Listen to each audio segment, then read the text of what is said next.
Welcome. Hello, hello, everyone, and welcome to the Pausecast. I'm so excited today because we have a fantastic guest, Pam Slim. Hi, Pam. Welcome Hi, to the Pausecast. thank you. I'm so happy to be here. Yay. I'm so glad too. And I know you've had a hectic morning with driver's tests and license getting, so with your daughter. So super excited. We're bringing that energy here. I love And it. yeah, wanted to share a little bit about your background. So we are familiar with where you come from. So for context, I met you literally over a decade ago at out in Portland, Oregon at Chris Gillibo's World Domination Summit, where you were one of the keynotes. You had a couple workshops, and I just so enjoyed your work, which was Escape from Cubicle Nation at the time, which was one of your books. So from your end, I know you're an award-winning author, you're a speaker, you have your own company, you've spent decades helping business owners scale their business. And I know your background is great coming from the corporate world as well. You specialize in design and development of certification and licensing programs. You've got 3 books. I mentioned Escape from Cubicle Nation. You've got Body of Work. And then the latest one came out, Best Sales and Marketing Book of 2021, The Wildest Net. So Or the excited. the the, the widest, but I Oh, kind of sorry, like the the widest. wildest. I was reading it as the wildest. I'm like, wow, it's so fascinating. Like it's wild.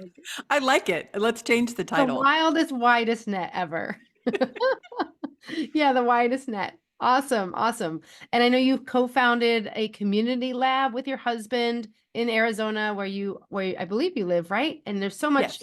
you have going on. So anything else to add there? It sounds so exciting. You've got some exciting things happening. No, there's just good things going on and some things ending. We've been here at the lab for 8 years, and so we're actually closing down this space the end of June. So June 2024, whenever people happen to listen to this episode, but we can dig Okay. in. It's been a beautiful journey, and it was never intended to be like a permanent space, but we're going to be closing that chapter and kind of simplifying things. New doors to open, I'm sure. I'm sure. Yes. So lovely. And I know you mentioned you'd be up for leading us in a pause of your sorts. Would you still be up for that? I'm totally down for it. I am not an expert, but maybe one does No not one need to is. be. That's okay. And I love that you said that because the thing is pausing is essentially an intentional shift in behavior, like I like to call it. So you don't need to know anything other than what you do normally. Okay, So go I for love it. it. I'm excited to lean in. Okay, I love it. So, for you listening, wherever you are, in a car, on a bus, on a plane, walking, sitting in your office, I'd love for you to think about a time where you were fully expressed as yourself, a time where you felt natural energy, where you felt love and support around you, where you had natural enthusiasm for work that you were doing, whether you're somebody wired to have quiet enthusiasm or whether you're somebody who has big dramatic waves of enthusiasm, just that reflection of you in your deepest self, in your most alive moment. And with that memory and letting that feeling course through your veins and all the way through your body, from your center up all the way through to the top of your head, to the fingertips, all the way through your belly, down through your legs, and down through your toes into the earth. Just remember that feeling. That feeling is you, who you are now, who you've always been, and who will always be with you.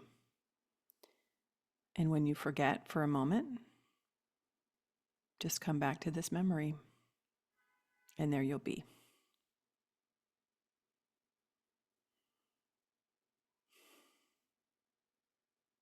Okay. Mm. I had this huge grin come out of my face when you said, remember who you'll always be. Cause I felt Mm, like, yes, that is me. And I so enjoy that space. So wow, thank you for bringing me mm, and all of us there. yeah. Yeah, and I'm curious. I love talking about the pause too because it's kind of a integration of what we learned, and in that space for me, I went immediately to rowing, which is my pastime. It's my fun, and it's something I've done most of my life since I was 15. And so athletics is something that I love to conjure up because it's that feeling of aliveness, and then it's the like you're in it in the moment, and I guess it's different for all of us. And then, there was other like moments that flashed in front of me, like my TEDx talk, and like you're just so exhilarated and like on the edge of your seat, literally, you're on the stage because you're scared. I guess it's the moments where it's like you're just in the moment and you're present. Yeah, To me, yeah. that's what stands out. Oh, really so good. Thank you. Share a little bit about, I'd love to hear about, how have you gotten to where you have been today? Just your story. I know you came from the corporate background. You worked at various companies, like huge Fortune 500 companies, and Mhm. and you ended up branching out, doing your own thing. And I think for a lot of us as leaders, we're looking to really find our own voice. How do we show up for ourselves, whether it's at a company or otherwise? Would you mind sharing a little bit about how you ended up on your journey? Sure. So I had my early roots. I grew up in Northern California, Marin County. San Anselmo is the name of the town, the Yeah. birthplace of Star Wars, for those who didn't know. And so I went to college. My degree was in non-formal education as a tool for social and economic change. It was basically community development through the lens of education. So I started early on. I lived abroad a lot. I was an exchange student, Switzerland, Mexico, Colombia. Um, and I did capoeira for many years, the Afro-Brazilian martial arts. So I lived in Brazil. So I sort of always thought I'd have a international focus in what I did. But as I got deeper in the work philosophically, I didn't believe at all in the value set that me as a 19, 20-year-old white kid from San Anselmo, California would have a lot of helpful advice for teachers to be in Colombia or all these projects I worked on. So I found my way into training and development, which has become a decades long love. Early on in the Bay Area, I landed at Barclays Global Investors and then ended up becoming director of training and development through a couple of years. From there is where I jumped off to work for myself, starting in 1996. And so I spent about 10 years working with all kinds of different companies, building a lot of programs. I loved it. I loved working for myself. And then 2005 is when I met my husband, moved to Arizona, and started my blog, Escape from Cubicle Nation, because I found so many people who wanted to leave to start a business and were really curious about it. And I thought there's something here about corporate people in particular. So that led to all kinds of wondrous journeys, meeting so many interesting people. And my first book deal, where Penguin Random House, now they're called Penguin Portfolio, reached out for me to do my first book. So I spent about 10 years doing a lot of early stage startup work, helping probably thousands of people extended through programs and hundreds of people one-on-one to leave to start a Nice. business. And then I just kind of gotten a little bit closer through the years to working with people who scale businesses. And I think through an equity lens, I'm really passionate about equity. And so I've just started to do more work with who I call architects of liberatory change, people who are really building the infrastructure for the future, whether it's medical doctors I work with or data scientists or racial equity consultants, and do a lot of work in helping them to scale their business through IP, through the work itself. So the books kind of followed that path. Once people escaped, they wanted to focus on what really was meaningful work that they were creating, which was the focus of Body of Work, my second book. And then the widest net, or now I'll call it the The wildest net, wildest, widest. is once people know what they want to do, they want to know how to connect with their people. So it's more of an ecosystem-based approach as opposed to an empire-based approach to building a business. That is And so yeah, cool. yeah. Yeah, that brings me to figuring out why why do some businesses succeed versus some owners fail? And can you talk a little bit about that? Because it sounds like a really important part and aspect of building a business is creating the culture, creating the ecosystem that's needed. But why do they try to do everything themselves sometimes and just not make it? Yeah, I think there's a whole variety of different things. So there's some fundamental things like you have not considered either the market fit, that you might be passionate about creating something that there is not a market for, that we all can get carried away with the thing we think is amazing. If anybody's ever watched Office Space, it's the jump to conclusions mat If you haven't seen it, that's your homework. Go watch that movie. It's hilarious. But there's a employee there who's like, I created a jump to conclusions map, Matt, and I jumped to conclusions, and everybody just sort of looks at him like, what? And many of us get passionate about ideas like that we think are cool, but there really is no market for. So that has to be there. The converse is also true, where people jump into things that they really don't care about whatsoever, and then end up just feeling really blasé and not interested and motivated. So if you get the product market fit where you like to do what the market wants to buy, then there's just a million billion things in there. You have to know how to market, you have to manage cash flow, get through these weird cycles in the economy that all of us have been through. I'm 57, almost 58. And so now I've been through some pretty significant ones in the almost 30 years in business. And Yeah. honestly, part of it, what I'm realizing now, the next book that I'm working on is called Remember Who You Are, which is what has led me to that first pause that we took together.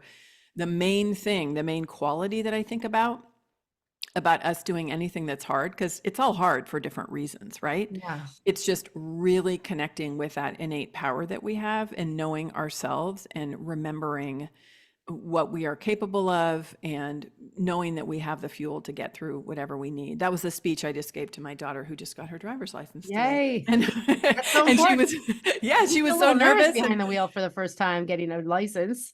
oh man, yeah, she was totally scared. And I was like, this is one of many moments where you're going to feel that feeling is never going to go away. Uh, It's probably like, and it's just learning how to keep moving through it.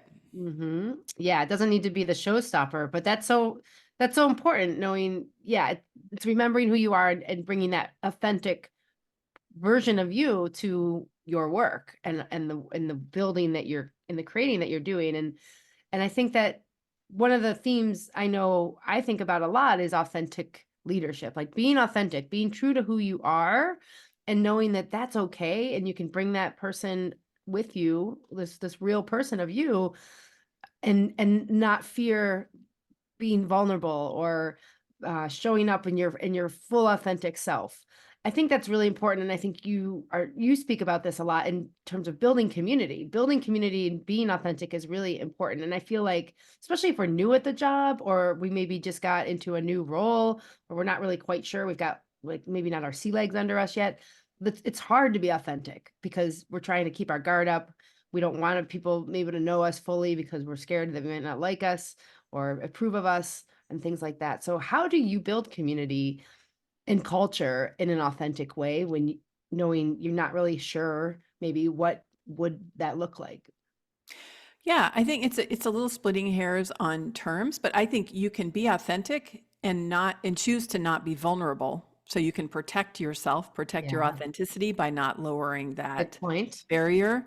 And and then sometimes we are 100% not authentic. We put on a role in order to walk through situations for a whole variety of different reasons. For some people, just unprocessed trauma, for other people protecting themselves for a variety of reasons, for other people just fear of people finding out that the true person who you really are inside is maybe somebody that people would reject. So I think I'd like to think about authentic connection as us always having to evaluate it over time, even within the same groups. What are the conditions that can create safety? What are conditions that allow us to be vulnerable? That can be really dependent on our identity. There are certain identities I know, like I have as a white woman, that can allow me to be much more vulnerable. I have a lot more natural protection to be vulnerable than I would if I were a Black woman or a trans woman, right? And so some of those things I think are the ways that we assess like who to have around us. And then honestly, there's clients of mine who are wonderful, Michelle and Dennis Reyna, who are some world experts in trust. Really, they've done deep, deep, deep studies around trust and trust building in their own body of work. That sounds very interesting. Oh, it's so interesting. It's like I love being able to do a deep dive in the work of clients. It's one of the best parts of my job. And they said something the other day it's a core principle of the work that they do, but it hit me so profoundly. And they said, Trust is the foundation of all relationships. It is the essential piece that allows us to be connecting with each other. And trust will be broken. It will be broken. So, our journey through trust of developing the competency and the capability with trust is learning how to walk towards healing and towards trust when it has been broken. Not the easiest thing to do. Oh my God, because that goes Wow. 1000% along with building community. I will tell you of all the amazing, wonderful, life altering stories that I have of running a community center. My dad did for 40 years. He created a school, like renovated a school in his own community. Every situation I have ever been in personally and professionally where there has been deep love, connection, and amazing feelings, there has also been deep betrayal and trust broken. And Yeah. that is heartbreaking. And it's just unavoidable because we are humans and we, come at it from all kinds of different ways. So it, I understand as much as I'm like a community person through and through.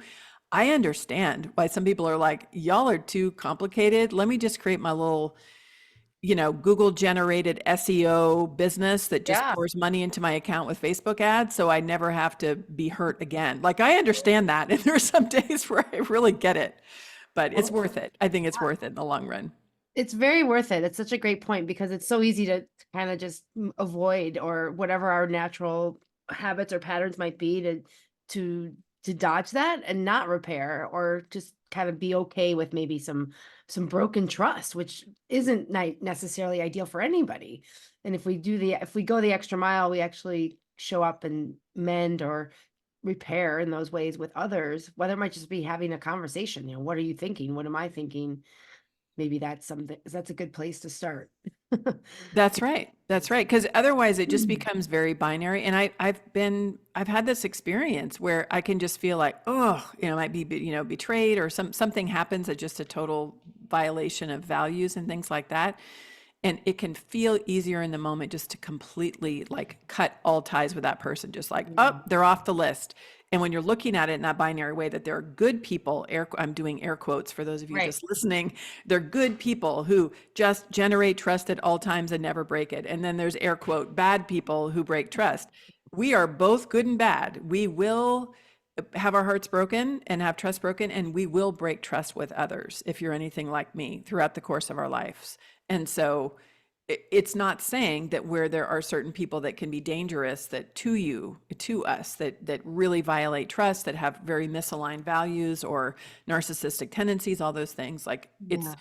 totally cool to protect yourself and to not necessarily be in relationship. But also I've had to do a lot of work of not holding on to a lot of resentment for past betrayals. Yeah, that's such a good reminder for I think for me and probably others in that yeah, where do I stand and where do each of us stand with it regards to our relationships because do you and I know we don't have too much time here, but just love to hear your shorter answer of like, do you think you can move forward in business successfully when there are those types of bonds that have been broken and not there with colleagues or even internal, external people?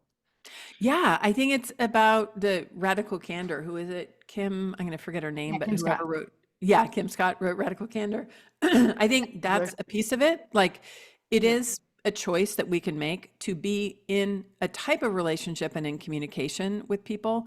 For some random reason, I was just watching a TikTok with Hall and Oates. Now they're like suing each other after being together for Oh, 50 that's so years. sad. Yeah, I know, right? Oh, guys, Because yeah. one, I feel like I don't mean to be so And it's negative. on Like TikTok. that's right. The theme of my whole episode is about betrayal, but it's just like it's an example. They were partners for a long time. One of them, I forget which, tried to sell his half of the business and the music rights, and the other one felt like it was a betrayal, and so now they're in litigation with each other. But it is an example, like where there were bad blood there. You can have an open communication, even where you are in communication with people that you don't necessarily agree with. And so I think there's all these different choices. Do you feel like there's a repairable situation? Are both people open to it? Can you heal from it? But honestly, like in so much of the work that I do as a coach, coaching people through things, and then being somebody who is in many different communities, I would not be able to survive. There can be friends of mine that are both like they're friends with each other and then they're both friends of mine. And then let's say something happens between them in a business partnership or whatever. If you just let yourself have this weird chess game where you're just dividing people into all these different camps, it can be overwhelming. So at a certain point, I think you just have an operating mode of like, Yeah. I have relationships with individuals. I respect they have different relationships with others.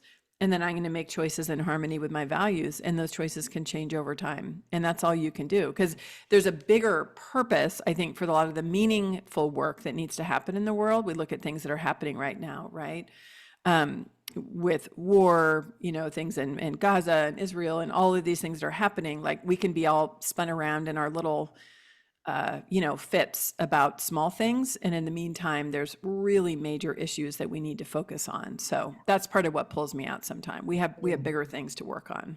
And and knowing who we are, going back to your pause and knowing that that's the person who can do those things in a magnificent way, even if it feels like we're going uphill pulling a rock, or these struggles are existing outside of ourselves that we can, we feel sometimes we can't influence or do something different about. But all of that speaks really true, resonates with me around how to build and move relationships forward, which is so important, no matter where you are, no matter what you're dealing with. So thank you for that.